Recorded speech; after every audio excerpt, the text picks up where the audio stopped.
La question d'un retrait de la CPI semble loin. Réunis depuis 2 jours à Addis Abeba, les dirigeants africains examinent désormais une résolution qui vise à ajourner les procédures ouvertes à la haie contre les présidents en exercice. Il faut souligner que notre but n'est pas et ne doit pas être de partir en croisade contre la CPI, mais de l'appeler solennellement à prendre en compte la préoccupation de... J'espère qu'à l'occasion de cette session extraordinaire, nous serons en mesure de délibérer sur le meilleur moyen de progresser sur ce thème qui a un impact important sur nos efforts collectifs en vue de promouvoir la paix et la sécurité en Afrique. L'Union africaine considère que les accusations posées contre le président kényan, son vice-président et le président soudanais Omar el-Béchir peuvent mettre en déroute les efforts de paix et de réconciliation nationale entamés dans ces pays concernés, mais également dans la sous-région.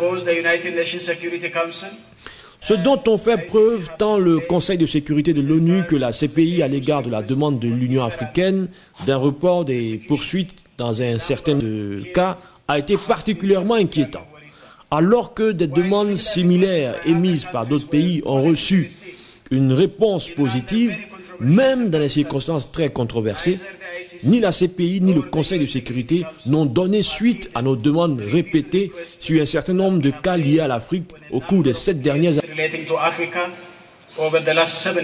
Les dirigeants africains souhaitent que l'ONU se serve de l'article 16 du statut de Rome pour imposer à la CPI de suspendre pendant 12 mois ses enquêtes. Le Conseil de sécurité et la CPI devraient travailler avec nous pour permettre aux dirigeants élus du Kenya de remplir leurs obligations constitutionnelles en envisageant sans délai un ajournement des procédures de la CPI contre le président et le vice-président du Kenya, conformément à l'article 16 du statut de Rome.